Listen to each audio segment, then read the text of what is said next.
Microbiome হইতেছে আমাদের শরীরে থাকা উপকারী জীবাণু, বন্ধু জীবাণু। আমাদের শরীরে যে জীবাণু থাকে চামড়া টামড়া সব জায়গায়, সেই জীবাণুর মধ্যে অনেকগুলো বন্ধু জীবাণু আছে। সব ব্যাকটেরিয়া খারাপ না। আমাদের পেটে থাকে, আমাদের চামড়ায় থাকে, এমনকি ফুসফুসে থাকে। এই একটির থেকে আপনারা অ্যান্টিবায়োটিক খেয়ে দেখছেন না, মুখের স্বাদ নষ্ট হয়ে যায়, কারো কারো পেট খারাপ হয়, কারণ আমাদের বন্ধু ব্যাকটেরিয়াগুলো মরে যায় অ্যান্টিবায়োটিকে। আপনার মুখে শরীরের বন্ধু ব্যাকটেরিয়া মরে গেলে অকালে বৃদ্ধ হয়ে যাবেন, চামড়া ঝুলে যাবে। সেজন্য মুখে সাবান দিতে হয় না। সাবান কিন্তু ব্যাকটেরিয়া নষ্ট করে ফেলে, চামড়ার ব্যাকটেরিয়া, সাবানের ক্ষার। সেজন্য অন্য সাবান দিতে হয় যেটা ব্যাকটেরিয়াকে নষ্ট করবে না, আমার বন্ধু ব্যাকটেরিয়াকে।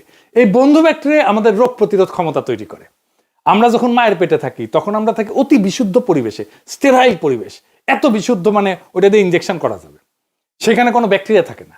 তাইলে আমরা বন্ধু ব্যাকটেরিয়া কোথা থেকে পাই? জন্মের পরপরই এইটা পাই আমরা যখন নর্মাল ডেলিভারিতে বাচ্চা হয়, তখন মায়ের যোনিপথে ওই বন্ধু ব্যাকটেরিয়া থাকে।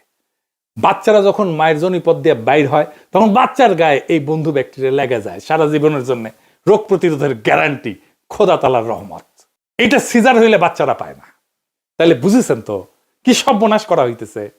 বাংলাদেশের প্রায় 25% শিশু তার খর্ব খায় এবং প্রায় 9% শিশু অপুষ্ট।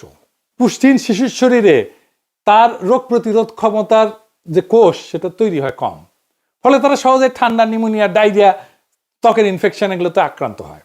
অপুষ্টি কিন্তু শুধু খাবার কম খাওয়ার জন্য হয় না, শরীরের ভিতরে বন্ধু জীবাণু আর আমার রোগ প্রতিরোধ ক্ষমতার যে ভারসাম্য, এটা নষ্ট হয়ে গেলে খাবার খেয়েও কোনো কাজ হবে না, খাবার শরীরের ভিতরে শোষণই হবে না। এটাই এখন বিশ্ব স্বাস্থ্য সংস্থার গবেষণার সবচেয়ে আলোচিত বিষয়। তাবা এইগুলো হইতেছে রিয়াল KPI। এটি সাহেব লিখে দেন, KPI কি পারফরমেন্স ইন্ডিকেটর। আপনার মন্ত্রণালয়ের সিজারের সংখ্যা কমাইতে পারেন।